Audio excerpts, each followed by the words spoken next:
El canal del Congreso presenta.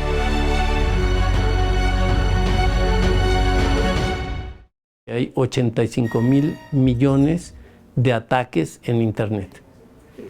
Sí, 85,000 millones de posibilidades de que nosotros formemos parte de esto. Como padres debemos identificar que los jóvenes, los niños, están ciertamente en un ambiente de riesgo.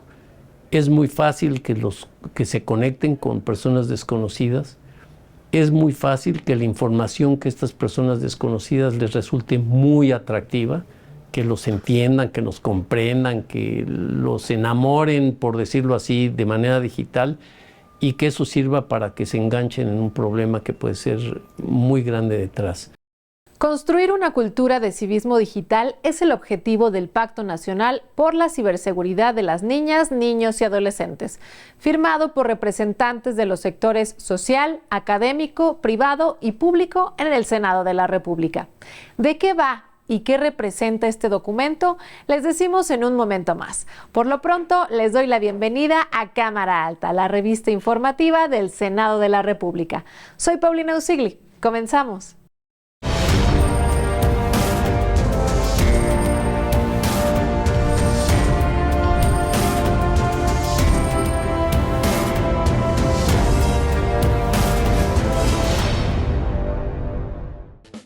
Hace unos días, la fuerza de la naturaleza nos dio una muestra de su poder destructivo a raíz del impacto que la propia humanidad ha provocado al alterar negativamente las condiciones de vida en el planeta. A estas alturas de los efectos del calentamiento global, no nos queda más que prepararnos para amortiguar lo que venga, y de ahí la relevancia de actualizar los mapas de riesgo a fin de prevenir y mitigar los daños que se generen tanto por los desastres provocados por la mano del hombre como por los fenómenos naturales. Como parte de los efectos del cambio climático y la presencia alternada de fenómenos naturales como el Niño y la Niña, México y el mundo enfrentan impactos hidrometeorológicos más fuertes. Aunado a ello, advierte el Senapred, se observan las consecuencias directas a la población y las graves afectaciones económicas. En el estudio se señala que en el 2020 estuvo marcado por eventos puntuales que fueron muy significativos en cuanto al monto de los daños y pérdidas, pues los desastres naturales representaron la pérdida de 31,862,000 pesos. A través de un dictamen avalado por la Cámara Alta para modificar el artículo 82 de la Ley General de Protección Civil, los y las senadoras buscan extender la información sobre otros factores de riesgo presentes en el país. Factores de riesgo químico-tecnológico, riesgos sanitario-ecológicos y, ojo, riesgos de socio-organizativo presentes en las distintas regiones del país de que se disponga a nivel nacional. Como ejemplo de ello, se encuentran los incendios, las explosiones, fugas tóxicas, epidemias o plagas e incluso agentes perturbadores que se generan por errores humanos o como demostraciones de inconformidad social. Ante los daños, pérdidas materiales, económicas y humanas, la reforma al artículo 82 busca actualizar y reforzar las medidas de protección civil por medio de los atlas de riesgo. Un atlas de riesgo es un sistema integral de información, ¿sí? Y el atlas de riesgo sirve fundamentalmente para la toma de decisiones rápidas, ¿ya? El atlas de riesgo tiene una cantidad importante de información. En el caso de la Ciudad de México tenemos 2.154 capas de información que son actualizadas. En la capital mexicana, por su condición geográfica y su historia lacustre, se observan, por ejemplo, minuciosos protocolos enfocados en las lluvias. Estos protocolos se trabajan, por supuesto, con alertas, y las alertas van desde la alerta amarilla, verde, naranja, roja y púrpura, ¿sí? Eso tiene que ver con la gravedad del evento extremo que podemos tener a horas de tiempo.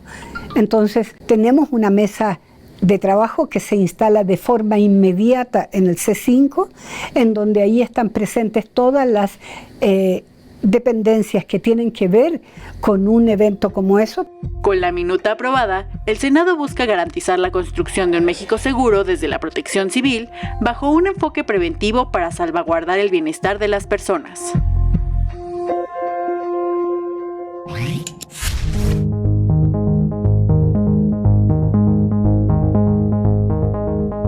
Para la Organización de las Naciones Unidas, una persona migrante internacional es cualquiera que ha cambiado su país de residencia independientemente de su situación legal o de la naturaleza o cualquier motivo que genere su desplazamiento.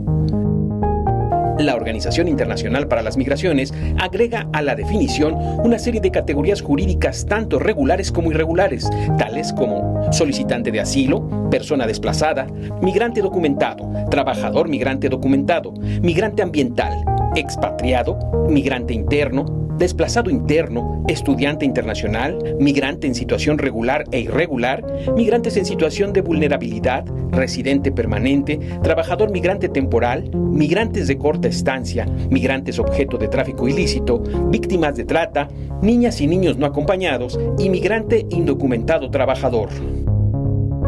En la actualidad, se estima que diariamente cerca de 10,000 migrantes llegan a la frontera norte de México y desde el sur de nuestro país transitan al menos 6,000 personas todos los días. Aunque este tema con todas sus complejidades le corresponde a la Comisión de Asuntos Fronterizos y Migratorios de la Cámara Alta, casi en todas las sesiones del Pleno existe un pronunciamiento, exhorto o llamado para construir una estrategia regional y de esta manera reducir la migración. La Revolución Mexicana fue el movimiento armado que sentó las bases del México contemporáneo. Celebrar este hecho histórico nos permite reconocer a los hombres y mujeres que participaron en dicha gesta. Algunos de estos valientes personajes han sido reconocidos por el Congreso de la Unión, colocando sus nombres con letras de oro en el muro de honor de los respectivos recintos legislativos. Entre los nombres que destacan se encuentran Aquiles Cerdán y Carmen Cerdán, quienes valientemente entregaron sus vidas por la causa revolucionaria. También se encuentran los nombres de los generales Francisco Villa y Emiliano Zapata, hombres de gran valor e inquebrantables convicciones que lucharon por la justicia social. Del mismo modo, destaca el jefe del ejército constitucionalista Venustiano Carranza, quien, con notable compromiso, prudencia y solemnidad, se convirtió en un defensor de la soberanía nacional. Otro de los grandes personajes de la lucha revolucionaria es el doctor Belisario Domínguez, quien trascendió como un valiente actor político que empleó el lenguaje directo para denunciar las arbitrariedades y las injusticias. De igual manera, se encuentra don Isidro Fabela, un revolucionario de pensamiento, espíritu y convicción, quien desde el extranjero participó en la lucha contra el usurpador Huerta y se adhirió a la causa carrancista. Otro importante personaje de esta lucha fue Ricardo Flores Magón, quien por su tendencia política más radical y libertaria fue capaz de transmitir al movimiento obrero mexicano el primer paso de un proyecto de revolución social que acabaría con el porfiriato. Francisco I. Madero destaca como el hombre que impulsó la lucha por la democracia. Su nombre se inscribió con letras de oro en el muro de honor porque concibió la revolución política desde el ejercicio efectivo del sufragio, lo que permitió al pueblo elegir a sus representantes gubernamentales, que además fue promotor de la no reelección. La valentía y los ideales de las mujeres y hombres revolucionarios viven en el México contemporáneo, en sus instituciones y en el libre ejercicio de nuestros derechos políticos y civiles.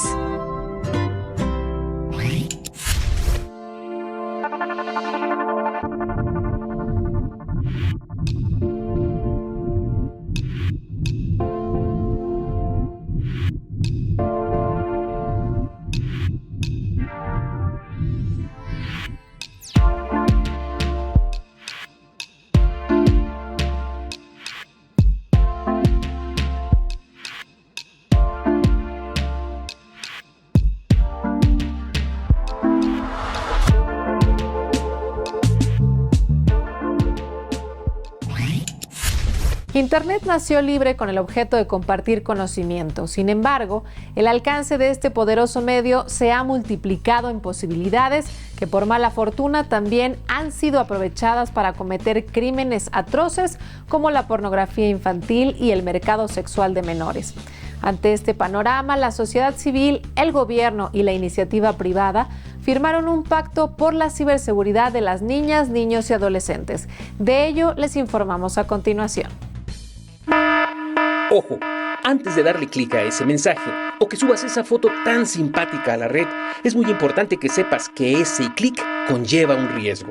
Y una vez que tú subes una fotografía a internet, ya no es tuya, aunque la bajes inmediatamente después. Si en esa fracción de segundo ya se quedó grabada en algún lado, y ese lado puede convertir en que esa fotografía se replique, se modifique, se utilice, y entonces se convierte en un martirio para quien lo hizo. Aquí quien nos está atacando puede estar sentado en la banca de al lado, en la escuela del niño, o puede ser un adulto que está sentado en un sótano en China. Una de las primeras reglas al entrar a la red es entender que todos somos vulnerables a uno de los 85,000 millones de intentos de ataques cibernéticos que se producen en nuestro país durante un semestre. Pero son más vulnerables aún los niños, niñas y adolescentes mexicanos, pues en México, según la OCDE, se consume más pornografía infantil en el mundo. Tema que, por tanto, debe convertirse en una prioridad comenzando en casa y con la familia. El 57% de los padres de familia no saben si sus hijos e hijas reciben capacitación u orientación desde sus escuelas sobre los peligros del uso del Internet, y casi el 70% de los padres de familia han omitido hacer denuncias o reportes ante las autoridades competentes ante algún caso de ciberacoso en sus hijos. El sharing es esta exposición que hacemos los papás de imágenes de nuestros hijos pensando que estamos compartiendo de la manera más inocente. Sin embargo, estas imágenes pueden ser utilizadas, muy mal utilizadas. Partiendo del compromiso de la responsabilidad compartida, se firmó en el Senado de la República el Pacto Nacional de Ciberseguridad de las Niñas, Niños y Adolescentes, donde se acordó: 1. Construir estrategias para la alfabetización digital de niños, niñas y adolescentes. 2. Acopiar información y armonizar a nivel nacional la perspectiva de protección de niños, niñas y adolescentes. 3. Conformar un mapa de los actores que inciden en la atención del problema. 4. Desarrollar un esquema de asistencia técnica en ciberseguridad. 5. Crear de manera consensuada materiales de difusión con impacto efectivo en niños, niñas y adolescentes. Y 6. Coadyuvar en el desarrollo de una agenda digital educativa. Desde el punto de vista de tecnología, nosotros como padres debemos de verificar que los dispositivos que le damos a nuestros hijos tienen diferentes herramientas de protección, como pudiera ser un antivirus, como pudiera ser una herramienta para filtrar el correo que están recibiendo. Cada vez que hay situaciones esas de ocultar algo, eso es precisamente cuando nuestros hijos nos deben de avisar, ¿no? Hacerles ver que el siempre, cuando les piden ocultar algo, es un foco rojo de que las cosas no están bien. Sí, entonces, y eso, pues nada más educación es lo que nos permite lograrlo. Hay un Internet que vemos, que es el de las compras, el bonito, el lleno de colores, el lleno de luz, sí, que es el que encontramos a través de los navegadores. Pero a un lado corre una red de Internet que le acabo de mencionar, ¿no? Del Deep Web, que es una red mucho más amplia, es mucho más difícil de controlar, y en esa red la moneda de cambio, independientemente de las criptomonedas, la moneda de cambio es la información. Cuidarte y cuidar tu información es responsabilidad de todos. Así que antes de dar ese clic, sigue la recomendación de la Asociación de Internet MX. Detente, analiza y ahora sí, dale like inteligente a tu seguridad. Desde 2009 se han presentado en nuestro país 5 eventos graves de sequía que han dejado sin agua a grandes urbes y a la vez han generado fuertes crisis en el sector agropecuario. Años con buenas lluvias se traducen en una alta producción agrícola y viceversa, pues nuestros campos dependen de las lluvias en un 82% con respecto a las áreas que en contraste cuentan con riego tecnificado. En esta edición de Cámara Alta les tenemos un panorama de la producción de semillas, granos y cereales en el contexto de la sequía acentuada en este 2023. Este Este año México ha vivido una de las peores sequías en las últimas décadas y en consecuencia ha habido una reducción en la producción agrícola, además de una caída de los precios internacionales de granos. Ante este panorama, nuestro país se aproxima a alcanzar un récord histórico en la importación de granos y oleaginosas, pues espera que al cierre de este año se rebasen las 40 millones de toneladas compradas en el mercado exterior. En granos y oleaginosas, México solamente está produciendo el 52% y lo que señala la FAO es que cualquier país para tener seguridad alimentaria debiéramos estar produciendo el 75%. Yo no creo en la autosuficiencia y menos en granos. México no tiene las características para producir granos porque somos un país con mucha sequía, con mucho temporal. Nuestros productores son muy pequeños de autoconsumo que producen poco por las cuestiones culturales. Históricamente nuestro país ha sido autosuficiente en la producción de maíz blanco, que es el utilizado para consumo humano. Sin embargo, la producción de maíz amarillo, usada para alimentar al ganado y para la industria, es deficitaria, por lo que se deben importar al menos 17 millones de toneladas, cifra que ubica a México como el segundo importador de maíz a nivel mundial, solo después de China. Respecto al trigo utilizado en las panaderías, México consume casi 6 millones de toneladas al año, de los cuales el 57% se importa. En cuanto al arroz, el 80% es importado. Y en lo que respecta al frijol, debido a la sequía, se prevé una producción de tan solo 500,000 toneladas, mientras que el consumo es de 1 millón. Siendo yo profesor universitario, siempre le hice una apuesta a mis alumnos, que fueran con sus padres a hacer un súper. Y si me hacían un súper 100% mexicano, les ponía 10 en la materia. Nunca perdí la apuesta. Muchos llegaban a veces con su arroz, con una marca comercial y decía, revise bien, aunque diga esa marca mexicana, es un producto de Estados Unidos. La lenteja venía de Canadá. Los legisladores aprobaron el presupuesto de egresos para 2024, el cual destina mayores recursos para otorgar fertilizantes a los productores. Sin embargo, no se contemplan programas de comercialización o de aseguramiento ante los embates del cambio climático. Sí, el fertilizante es un buen insumo para aumentar la producción, pero no es solo eso, sino tiene que haber buenas semillas, buena asistencia técnica, buena transferencia de tecnología para que México aumente la producción. Para 2024 se prevé que continúen las fuertes sequías. Además, se espera una sobreproducción de granos de Brasil y Estados Unidos, lo que derivará en precios bajos, afectando todavía más a los agricultores mexicanos. Nacido el 2 de abril de 1813 en la ciudad de Puebla, José María Lafragua fue un político y escritor mexicano de tendencia liberal y republicana, quien destacó durante la época reformista por expedir precisamente la Ley Lafragua. Dicha ley concedía la libertad de imprenta, la cual había sido suprimida por la Ley Lares, que emitió el gobierno de Antonio López de Santa Anna. La Ley Lafragua fue expedida el 28 de diciembre de 1855 en México y formó parte de las denominadas Leyes de Reforma, las cuales tenían el objetivo de proveer de más libertades a todas las personas residentes en el Estado mexicano. José María Lafragua fue un prominente abogado, quien desde joven se interesó por la política, la poesía y la literatura, lo que le permitió acercarse a los círculos liberales e intelectuales de su época.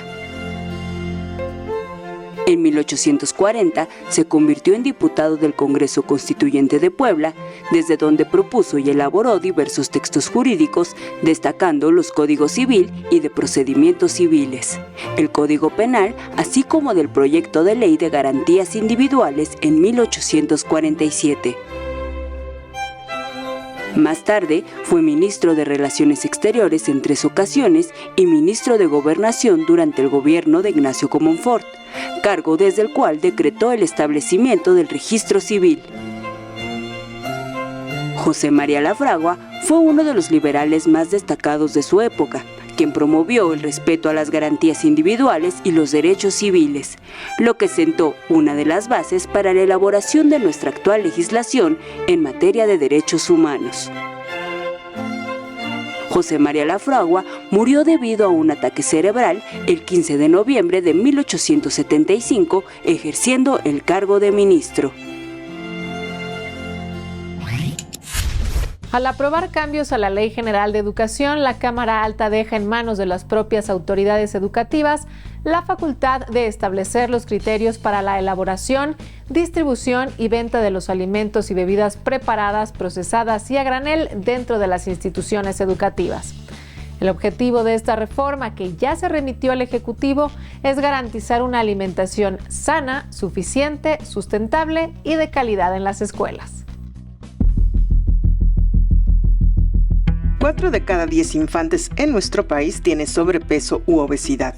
1 de cada 2 niñas y niños mexicanos podría desarrollar diabetes en el futuro si no se garantizan ambientes escolares sanos, donde hay una invasión de productos ultraprocesados o llamados chatarra.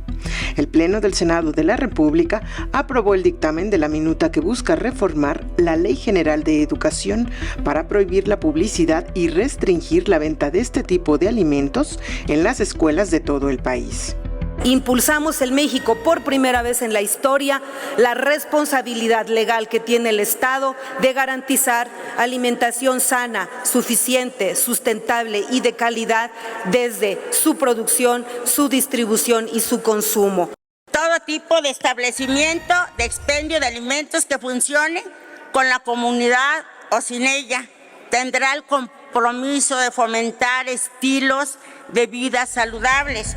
Este dictamen, aprobado con 86 votos a favor, plantea prohibir en escuelas la publicidad de alimentos y bebidas con bajo valor nutricional para establecer una política alimentaria clara, responsable y definida, en beneficio de más de 24 millones de menores de edad. Es importante que la Secretaría de Educación Pública añada a los lineamientos la preparación y expendio de los alimentos y bebidas para que cumplan con los criterios nutrimentales que determine la Secretaría de Salud, los cuales deberán ser evaluados y actualizados cada 5 años. Que nuestros hijos pues no estén tan cercanos a este tipo de alimentos y contribuyan a que pues tengan una mejor salud. También sería importante que considere la Secretaría de Educación Pública alguna materia que les pudiera complementar a los niños para ayudarlos un poco a cómo mantenerse una vida saludable y equilibrada. Considero que es un paso importante para evitar que los niños consuman en exceso alimentos ultraprocesados. El proyecto precisa que los gobiernos de los estados deberán adecuar sus leyes en un plazo no mayor a 2 años para cumplir con la regulación de la venta de alimentos y bebidas naturales y preparados, saludables, sostenibles y de la región, así como asegurar el consumo de agua potable.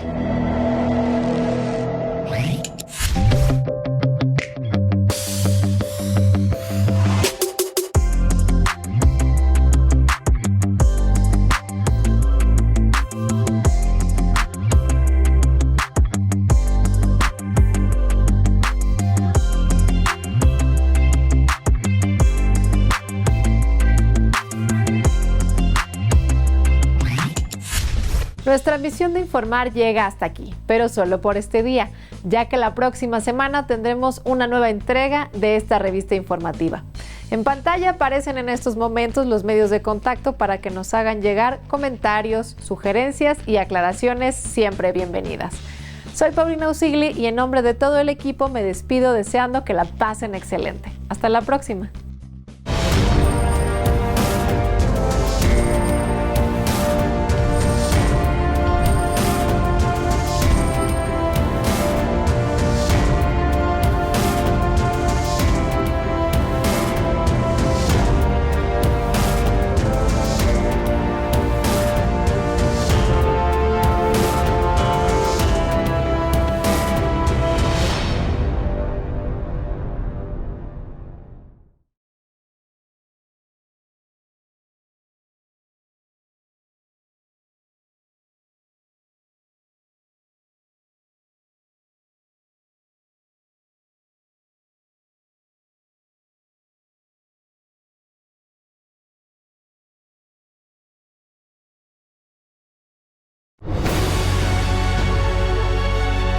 El canal del Congreso presentó.